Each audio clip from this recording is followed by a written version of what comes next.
আজকে আমি ডাল করছি টক শাক দিয়ে। এই টক শাকটা দিয়েই করবো ডাল।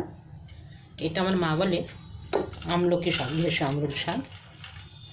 আমাদের ছাদের গামলার মধ্যে তো অনেক হয়েছে, সেখানে সব উঠিয়ে নিয়েছি। উঠিয়ে ধুয়ে বেছে এখন এই ডাল করব। ডালটা করলে কিন্তু খেতে আবার খুব ভালো। আর এই ডালের সাথে আলু মাখা, শুকনো লঙ্কা দিয়ে আলুটাকে মাখো, খুব ভালো হয় খেতে। একটু নুন দিয়ে দিলাম ডালের মধ্যে, আর এটা একটু হলুদ দিলাম, একটু জল দিলাম। ডাল সেদ্ধ বসিয়ে দেবো কুকারের মধ্যে।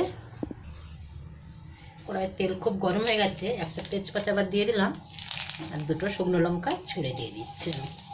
আমি ডালটা করবো। ওখানে একটু 5 ফোঁটন নিয়েছি, এটা একটু হাতে কচলে দিয়ে দিলাম।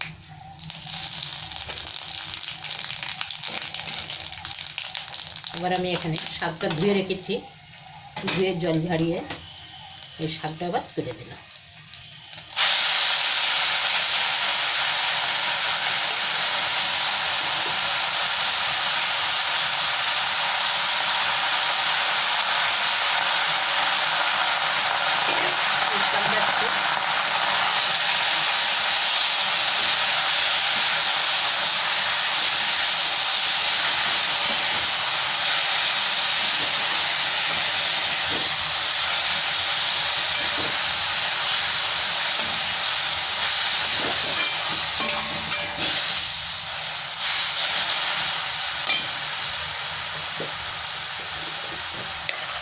শাকে একটু নুন দিয়ে দিলাম।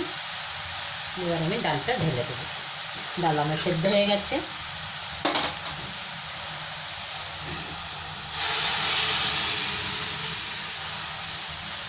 আর একটু জল দেবো আমি ডালে। কুকারটা ধুয়ে একটু জল দিয়ে দিচ্ছি।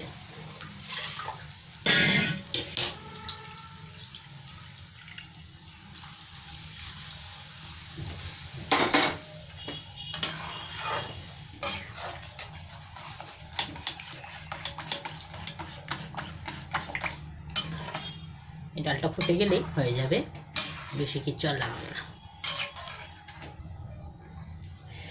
ডালটা অনেকটা বেশি টক হয়ে গেছে, তাই একটু চিনিও দিয়ে দিলাম।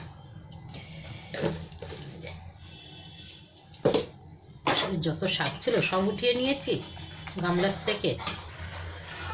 ভাবছি একটুখানি হবে, একটুখানি হবে, কিন্তু অনেকটা হয়ে গেছিল।